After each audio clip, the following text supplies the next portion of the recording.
గోధుమ పిండి, ఒక గ్లాసు బియ్యపు రవ్వ వేసుకోవాలి ఫ్రెండ్స్. చిటికెడు ఉప్పు వేసుకోవాలి ఫ్రెండ్స్. కొంచెం నీళ్ళు సరిపడా బెల్లం వేసుకొని కరిగించుకోవాలి ఫ్రెండ్స్. పాకం వేసుకోవాల్సిన అవసరం లేదు ఫ్రెండ్స్. బెల్లం కరగంగానే వేసుకోవాలి ఫ్రెండ్స్. అందులో వేసుకొని కలుపుకోవాలి ఫ్రెండ్స్. వేడిగా ఉంటుంది ఫ్రెండ్స్.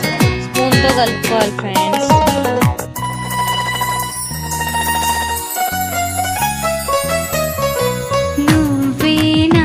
వేసుకొని పిండి పెట్టుకోవాలి ఫ్రెండ్స్. చేత్తో ఒత్తుకోవాలి ఫ్రెండ్స్. సమానంగా వచ్చేలాగా. సమానంగా వచ్చిన తర్వాత దానిపైన గసగసాలు వేసుకోవాలి ఫ్రెండ్స్. సుప్రభాతమేనా మాటలాడే చూపులన్నీ మౌన రాగమేనా కట్ చేసుకోవాలి ఫ్రెండ్స్. ఆనందమేనా కట్ చేసుకొని వేసుకోవాలి ఫ్రెండ్స్. టేస్టీగా ఎమ్మిగా ఖర్జూరాలు రెడీ ఫ్రెండ్స్. వీడియో నచ్చినట్లయితే లైక్ చేయండి, షేర్ చేయండి, సబ్స్క్రైబ్ చేసుకోండి.